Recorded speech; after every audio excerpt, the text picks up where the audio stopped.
What if I told you an unassuming elderly woman walked into a bank and with a few cleverly placed words, outsmarted a seasoned bank manager and her high-powered lawyer, walking away hundreds of thousands of dollars richer without ever breaking the law? It sounds like a movie plot, right? But the secret to her success wasn't luck or magic. It was a masterful understanding of human psychology.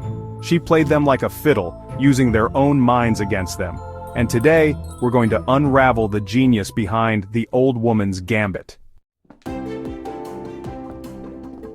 Forget shouting matches and bruised egos. We're diving into 5 powerful, ethical, psychological principles this clever woman used.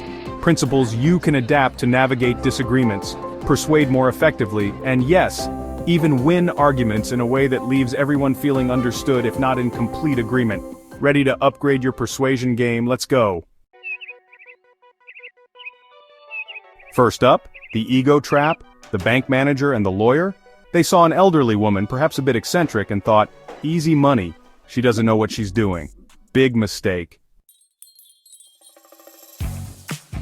Our old woman allowed them to feel superior. She presented her bets as almost naive. This inflated their egos and clouded their judgment. They were so sure they'd win, they didn't scrutinize the real game being played. How you can use this? In an argument, sometimes the best opening move is to appear less knowledgeable or less confrontational than you are. Let the other person lay out their strongest points. Let them feel they have the upper hand. This can make them overconfident and less guarded, revealing weaknesses in their own logic or making them more receptive later when you gently introduce your perspective. It's not about being deceptive, it's about creating an opening for genuine dialogue by disarming their defenses. Next, the predictability play. The old woman didn't just guess, she knew how professionals driven by profit and a sense of their own intellect would react. Skepticism, then intrigue, then the lure of an easy win. It was almost a script she'd written for them. Trick number 2, the predictability play. She bet the manager $100,000 she'd have a scar. Impossible, right? The manager's logical brain said, free money. She then told her lawyer she'd bet him $200,000 she could get the bank manager to take her shirt off. Again, the lawyer thought, absurd, another easy win for me. How you can use this. People are creatures of habit and often react in predictable ways to certain triggers. Pride, fear, curiosity, the desire to be right. Before entering a discussion, anticipate likely reactions to your points. If you know someone always gets defensive about topic X, how can you approach it differently?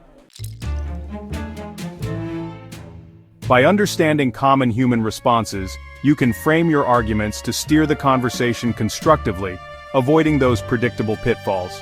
Trick number 3 is masterful framing. The old woman didn't just make bets, she framed them as irresistible opportunities for the other person. A scar on your chest by morning? How could you possibly lose, dear manager? She presented the risk as entirely on her side, and the potential gain as all theirs. This framing made the illogical seem logical, the risky seem safe. She controlled the narrative by focusing their attention where she wanted it. How you can use this, how you present or frame an issue, is everything. Instead of saying your idea will cost too much, you could frame it as, I see the potential in your idea. How can we achieve a similar outcome while being mindful of our current budget constraints? You're addressing the same concern but framing it collaboratively. Focus on shared values or benefits to the other person when presenting your viewpoint. This makes them more likely to see things your way, not because they're tricked, but because it aligns with what they already care about. Our 4th trick is the unexpected pivot. Just when the bank manager thought the game was about her proving she had no scar, the old woman had already set a different, larger game in motion with the lawyer. The lawyer was blindsided. He was playing chess while she was playing 3-dimensional chess. The manager taking off her shirt to prove her point directly led to the old woman winning her real bigger bet with the lawyer. It was a brilliant pattern interrupt. The lawyer was focused on the manager's bet, not his own vulnerability. How you can use this? When an argument is stuck in a loop, sometimes you need an unexpected pivot. This isn't about changing the subject randomly, but about introducing a new perspective, a surprising piece of information, or a question that reframes the entire discussion. What if we looked at this from the customer's point of view instead? Or, has anyone considered the long-term implications if we don't change this? This can break deadlocks and open minds to new possibilities. And finally, trick number 5, the confidence game.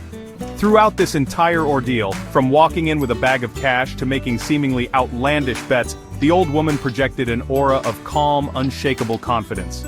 Even when making bizarre claims, her demeanor suggested she knew exactly what she was doing. This perceived certainty can be incredibly persuasive. If you seem to doubt yourself, why should anyone else believe you? Her confidence made the manager and lawyer second-guess their own initial disbelief. Maybe, just maybe, she knows something I don't.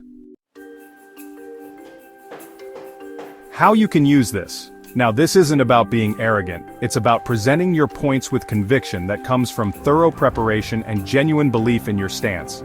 Speak clearly, maintain good eye contact, even if it's a virtual call, and avoid wishy-washy language. If you've done your homework and believe in what you're saying, let that show. This kind of earned confidence is contagious and can make others take your arguments much more seriously. Now, a crucial point. These psychological principles are powerful. Like any tool, they can be used for good, to foster understanding, bridge divides, and reach mutually beneficial outcomes. Or, they can be used to manipulate. Use wisely and ethically. The old woman's gambit, while brilliant, was a gamble in a specific context. Our goal here is to equip you with tools for better communication and ethical persuasion, not for trickery. The aim isn't to make someone feel foolish like the lawyer did. It's to guide them to a new understanding, respectfully. Always consider the why behind your argument. Is it to genuinely solve a problem, or just to be right at any cost? Choose the former. So there you have it, 5 psychological tricks inspired by the incredible old woman's gambit. Master the ego trap, play on predictability, frame your narrative, know when to pivot, and project earned confidence. Which of these tricks do you think is the most powerful, or have you seen them in action? Let me know in the comments below. And if you found this insightful, give this video a thumbs up. And don't forget to subscribe and hit that notification bell so you don't miss our next dive into the fascinating world of human psychology and strategy. Remember, the sharpest minds don't just have the answers, they know how to ask the right questions and understand the people they're talking to. Thanks for watching, and we'll see you in the next one.